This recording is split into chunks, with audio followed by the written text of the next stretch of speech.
Assalamualaikum warahmatullahi wabarakatuh. Perkenalkan, nama saya Natasha Olivia Chandra Gupita, nomor absen 8 dari kelas 12 IPS 2.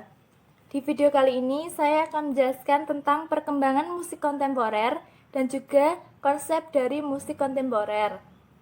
Untuk mengetahui lebih lanjut videonya, simak terus ya. Musik kontemporer adalah musik yang keberadaannya berkaitan erat dengan mengalirnya waktu.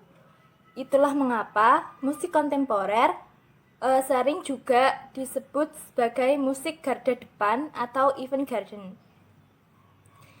Karena musik tersebut selalu mengedepankan sebuah era.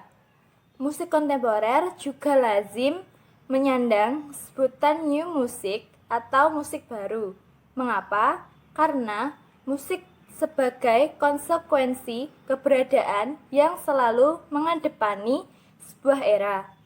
Musik kontemporer juga dituntut untuk menghadirkan sesuatu yang baru atau sebuah karya musik yang belum pernah diciptakan sebelumnya. Komposisi musik batch yang bagai alir mengalir tanpa jeda ditambah gaya kontrapung atau alur bass dan melodi yang saling kontra membentuk aliran harmoni.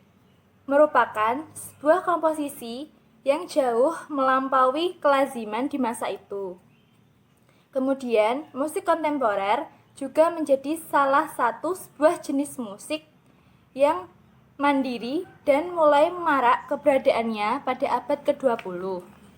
Pada kuartal terakhir abad ke-19, musik orkestra dan piano juga mulai membuat suara-suara merdu yang seringkali materialnya berasal dari seni sastra atau seni lainnya.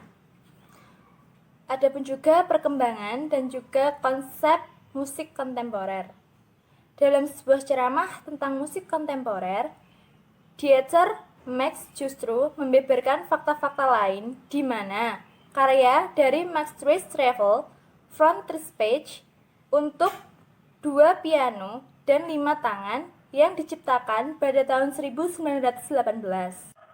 Misalnya, sudah memperlihatkan perkembangan radikal bahasa musik seperti penggunaan ploritme yang kompleks dan permainan warna yang tidak biasa. Selain itu juga ada tanda-tanda ini juga sudah terjadi pada aliran futurisme sekitar tahun 1913 yang digawangi oleh Luigi Russolo dan juga kawan-kawannya, di mana emansipasi noise sudah ada pada aliran ini. Mereka sangat memulihkan mesin dan bahkan membuat alat yang dapat memproduksi noise. Dieter Music Max seakan ingin menegaskan bahwa sebelum aliran Wina kedua hadir, tanda-tanda radikalisme perkembangan musik telah terjadi dan aliran Wina kedua bukankah satu-satunya. Dan sudah sejak awal abad ke-20, keragaman eksistensi telah menjadi dan begitu cepat. Dan sudah sejak awal abad ke-20, keragaman ekstensis telah terjadi dan berubah begitu cepat.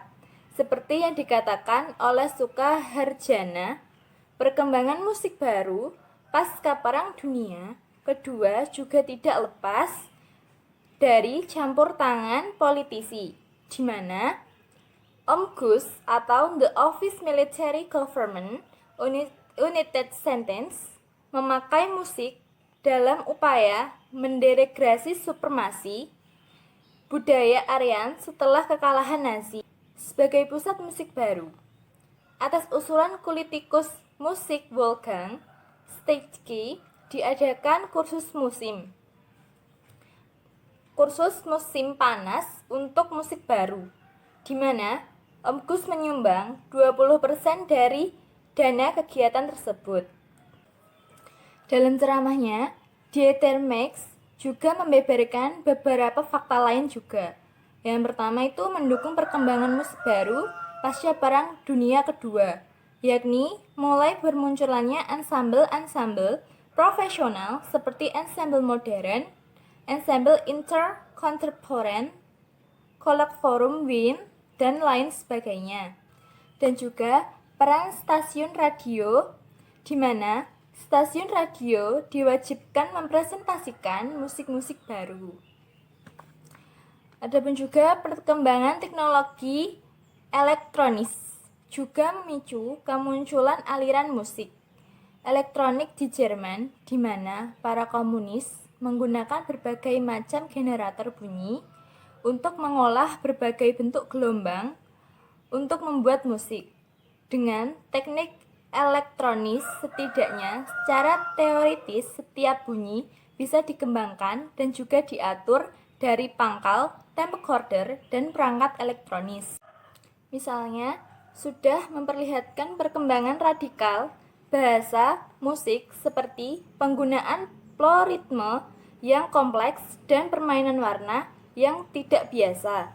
Selain itu juga ada tanda-tanda ini juga sudah terjadi pada aliran futurisme sekitar tahun 1913 yang digawangi oleh Luigi Russolo dan juga kawan-kawannya, di mana emansipasi noise sudah ada pada aliran ini.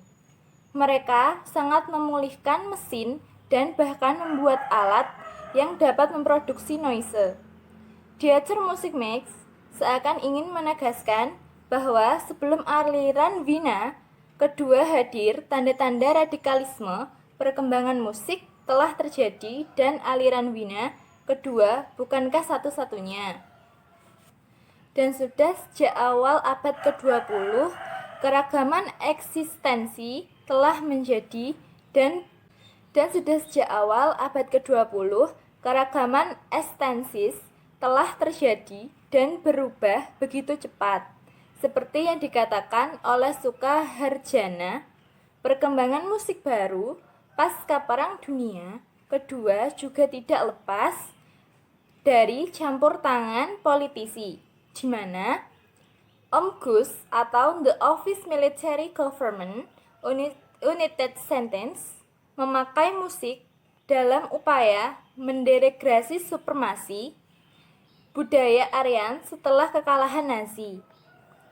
Salah satunya itu dengan menjadikan kota Darmstadt, kota yang habis dibombardir pada tahun 1944 sebagai pusat musik baru. Atas usulan politikus musik Wolfgang Steinke diadakan kursus musim panas untuk musik baru, di mana OMGUS menyumbang 20% dari dana kegiatan tersebut.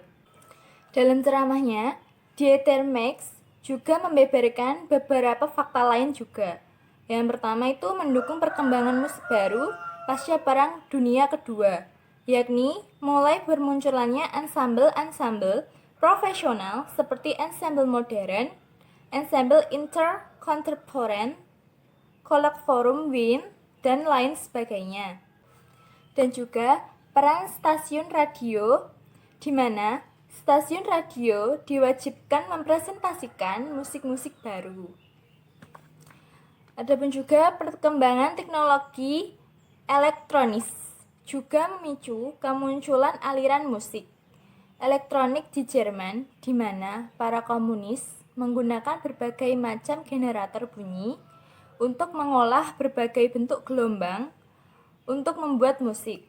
Dengan teknik elektronis, setidaknya secara teoritis setiap bunyi bisa dikembangkan dan juga diatur dari pangkal, tape recorder, dan perangkat elektronis. Kehadiran teknologi komputer dalam kerangka komposisi musik. Pada periode awal ke-20 sampai setelah Perang Dunia Kedua, perkembangan musik baru tidak hanya terjadi di Eropa, namun juga banyak terjadi di Amerika. Namun di antara banyak komponis, kita bisa sebut nama-nama seperti John Cage dan ide-ide cemerlangnya seperti Prepel Piano. Konsep Cage hingga puncak keradikalannya yaitu pada karya 4,33, di mana hanya ada touch dan permainan. tidak memainkan apapun selama 4 menit 33 detik. Dan menurut Henry Perks, dengan membuat alat-alat musiknya sendiri yang dapat menghasilkan bunyi-bunyi mikro. Adapun juga tujuan musik kontemporer, yaitu sebagai rangsangan baru untuk mengumpankan situasi jiwa manusia untuk hidup dan juga selalu memperoleh pengalaman dari budaya baru. Di sini ada juga ciri-ciri musik kontemporer, yaitu warna bunyi jenis atau bisa berbagai jenis. Memiliki improvisasi yang bervariasi mengikuti keinginan dari pemusik. Notasi musik hanya dapat dimengerti oleh pemusik karena notasinya ditilu dengan simbol atau tanda. Jenis tangga nada yang dipakai juga bervariasi. Jenis birama tidak terpaku pada satu birama saja. Bunyi dapat berasal dari sumber yang beragam, bukan hanya dari instrumen musik. Dan juga dinamik dan tempo bervariasi. Adapun perubahan komposisi instrumen banyak menggunakan modulasi atau perubahan nada dasar. Dinamik dan tempo dengan variasi tak lazim. Harmoni lepas dari sistem tonal atau pengelompaan tingkat dasar. Adapun juga berbagai alat musik kontemporer. Ada piano, biola, kecapi, suling, gelas plastik, itu juga termasuk dari alat musik kontemporer. Ada juga gamelan dan juga berbagai alat musik perkusi, angklung, kolintang, sasando, telempong, dan juga gitar, dan yang lain-lain. Ada juga jenis-jenis musik kontemporer. Yang pertama ada musik klasik, yang kedua musik pop, yang ketiga musik R&B, yang keempat ada musik jazz, yang kelima ada musik rock, dan yang terakhir atau yang keenam ada musik blues. Ada juga fungsi seni musik kontemporer secara khusus. Yang pertama ada akutulitas kata bermusik para komponis. Yang kedua sebagai bentuk ditemukan dan berkembangnya gramatika musik. Yang ketiga atau yang terakhir mengembangkan jenis musik baru, baik berakar pada tradisi maupun tidak. Di sini juga ada unsur musik kontemporer. Ada harmoni, tone color atau warna nada, dan juga melodi. Yang terakhir ada ritme. Nah, itulah tadi mengapa musik kontemporer itu termasuk musik yang keberadaannya itu berkaitan dengan mengalirnya waktu dan juga disebut musik garda depan atau avant-garde karena musik kontemporer itu mengedepankan sebuah era. Maka dari itulah musik kontemporer itu alatnya termasuk tadi ada alat musik gitar, kolintang, seperti itu. Dan banyak juga kan tadi sudah saya jelaskan ciri-ciri musik kontemporer dan juga ada jenis-jenis musik kontemporer, fungsi seni musik kontemporer secara khusus dan juga unsur musik kontemporer. Nah, kesimpulan dari penjelasan yang sudah saya terangkan tadi yaitu seni kontemporer juga dapat diartikan sebagai salah satu cabang seni yang terpengaruh dampak modernisasi kontemporer. Itu juga berarti kekinian, modern, atau lebih artinya atau lebih tepatnya adalah sesuatu yang sama dengan kondisi waktu yang sama di saat ini. Jadi, seni kontemporer adalah seni yang tidak terikat oleh aturan-aturan zaman dulu dan berkembang sesuai zaman sekarang. Dan dalam seni rupa Indonesia, istilah kontemporer muncul awal tahun 70-an ketika Gregorius Sijarta menggunakan istilah kontemporer untuk menamai pameran seni patung pada waktu itu. Dan seorang pengamat seni rupa juga berpendapat bahwa seni rupa kontemporer pada konsep dasar adalah upaya pembebasan diri dari kontrak-kontrak penilaian yang sudah baku atau tidak mungkin dianggap usang. Itulah tadi penjelasan dan juga kesimpulan dari perkembangan musik kontemporer yang sudah marak sejak abad ke-20 dan juga pada kuartal terakhir abad ke-19. Tadi juga sudah dijelaskan juga perkembangan dan juga konsep musik kontemporer. Dan tadi juga sudah dijelaskan musik kontemporer ada 11 dan ada juga beberapa musik kontemporer yang sudah saya sebutkan, dan juga ada jenis-jenis musik kontemporer dan ada seni musik kontemporer secara khusus, tadi juga sudah saya jelaskan, dan unsur musik kontemporer, tujuan, dan juga yang terakhir kesimpulan. Sekian penjelasan dari saya, kurang lebihnya saya mohon maaf. Assalamualaikum warahmatullahi wabarakatuh.